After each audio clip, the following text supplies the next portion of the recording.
সাবেক স্বরাষ্ট্রমন্ত্রী আসাদুজ্জামান খান কামালের মৃত্যুদণ্ড। জুলাই গণ অভ্যুত্থানের সময় সংঘটিত মানবতাবিরোধী অপরাধের মামলায় সাবেক স্বরাষ্ট্রমন্ত্রী আসাদুজ্জামান খান কামালকে মৃত্যুদণ্ড দিয়েছেন আন্তর্জাতিক অপরাধ ট্রাইব্যুনাল। সোমবার ট্রাইব্যুনাল ১-এর চেয়ারম্যান বিচারপতি গোলাম মর্তুজা মজুমদারের নেতৃত্বাধীন ৩ সদস্যের বিচারিক প্যানেল এ রায় দেন। ট্রাইব্যুনালের অন্য ২ সদস্য হলেন বিচারপতি শফিউল আলম মাহমুদ ও বিচারপতি মহিতুল হক এনাম চৌধুরী। ২ ঘন্টা ১০ মিনিটের সংক্ষিপ্ত রায় পড়া শেষে দুপুর ২টা ৫০ মিনিটে শেখ হাসিনা ও আসাদুজ্জামান খান কামালের বিরুদ্ধে এ রায় ঘোষণা করেন ট্রাইব্যুনাল।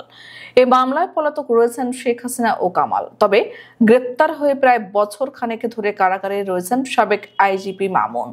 যদিও রাজসাক্ষী হয়ে ট্রাইব্যুনালে সাবেক প্রধানমন্ত্রী স্বরাষ্ট্রমন্ত্রীর বিরুদ্ধে সাক্ষ্য দিয়েছেন তিনি। ফলে সাবেক এই আইজিপির স্বাস্থ্যের বিষয়ে ট্রাইব্যুনালের ওপর ছেড়ে দেন প্রসিকিউশন। একই সঙ্গে শেখ হাসিনা ও কামালের সর্বোচ্চ সাজা চাওয়া হয়। এ মামলায় শেখ হাসিনা সহ ৩ জনের বিরুদ্ধে মোট ৫টি অভিযোগ আনা হয়। সেগুলো হলো গত বছরের ১৪ জুলাই গণভবনে সংবাদ সম্মেলনে শেখ হাসিনার উস্কানিমূলক বক্তব্য দেওয়া, হেলিকপ্টার, ড্রোন ও প্রাণঘাতী অস্ত্র ব্যবহার করে আন্দোলনকারীদের নির্মূল করার নির্দেশ দেওয়া, রংপুরে বেগম রোকেয়া বিশ্ববিদ্যালয়ের ছাত্র আবু সাইদকে গুলি করে হত্যার নির্দেশ, রাজধানীর চানখারপুল এলাকায় ৬ আন্দোলনকারীকে গুলি করে হত্যার নির্দেশ এবং আশুলিয়ায় ৬ জনকে পুড়িয়ে হত্যার নির্দেশ দেওয়া।